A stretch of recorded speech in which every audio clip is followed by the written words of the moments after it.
ఆలోచించదు, అర్థం చేసుకోదు. తనకు తెలిసిన సమాచారం బట్టే మాట్లాడుతుంది లోకం.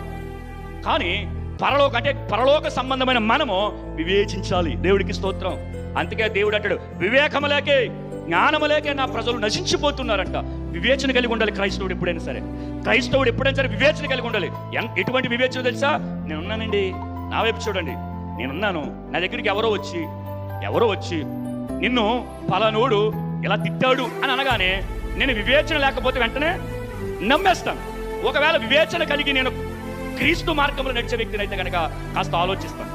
అన్నాడా లేదా? అంటే ఏ పరిస్థితుల మధ్యన అన్నాడు? ఏ పరిస్థితుల మధ్యన అంటే ఈడెలాగ అర్థం చేసుకున్నాడు? అసలు ఈ చెప్పే వ్యక్తి ఎటువంటి వాడు, ఈడు ఏ ఉద్దేశం చెప్పాడు, ఇవన్నీ పరిశీలించుకుని ఆలోచించుకుని చివరికి తేలకపోతే అవతల దగ్గరికి వెళ్ళి అన్నాడు. ఎవడు నిన్న అన్నాడు కదా, వెళ్ళి సహోదరుడైతే సహోదరుడు, సహోదరి అయితే సహోదరి, వెళ్ళి ఇలాగ అన్నావంటే కదా, పాలనోడు విన్నాడంటే కదా, నాకు చెప్పాడు. ఒకవేళ నువ్వు అంటే ఏ పరిస్థితుల మధ్యన అన్నావు, పొరపాటు నా నోరు జరవ అలాగలాగంటే అక్కడితో గొడవ తీరైపోతుంది అవదా?